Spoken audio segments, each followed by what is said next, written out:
Some electronics components.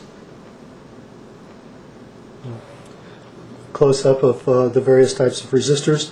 An 1/8 watt, a 1/4 watt, a 2 watt. This is probably about 200 watts, 250 watts maybe. This one is probably 150 or so watts of dissipation capability. The size of them has nothing to do with their actual resistance. The resistance of this thing might be about 5 megohms or 470 kiloohms. This is, I think, 25 ohms. This one is 50 ohms. So the size has nothing to do with the resistive value. The bigger they are, the more power they can dissipate. So here we have some capacitors, can electrolytic types. These are usually aluminum electrolytics. This is a ceramic disc capacitor. And here we have a variable capacitor. This is an air dielectric capacitor with movable set of plates on it, and you can change the value of capacitance by turning the movable plates out from the fixed plates and vary the capacitance value from 4 to 650 picofarads, and it changes the value of capacitance. More capacitance this way, less capacitance when the plates are separated.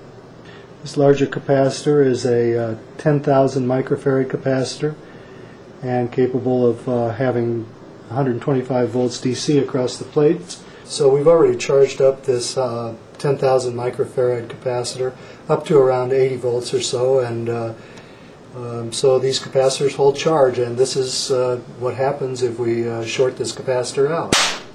So you should be careful with these capacitors, because this capacitor can sit in there charged up for a long period of time and hold a tremendous amount of charge like that, and really surprise you and cause you secondary damage when you bounce from the walls.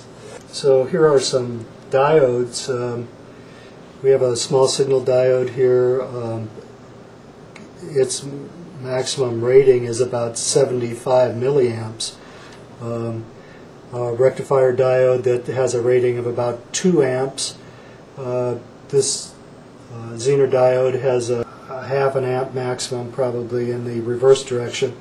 And then these big power diodes that are meant to rectify currents on the range of about 200 amps on this one and 400 amps on this one. And because the current's so high and then the power dissipation would be equally real high, these are mounted in giant air-cooled heat sinks usually, sometimes water-cooled even. And this is one lead, the diode, and then the base screw is the other conductor. So here are a couple examples of integrated circuits, one from the 1980s or early 90s, Motorola microprocessor chip with this DIP package, 10th inch spaced leads, and a much more modern LAN card with surface mount packages with 20 thousandths spacing. A couple microprocessors here, resistors and capacitors, surface mount parts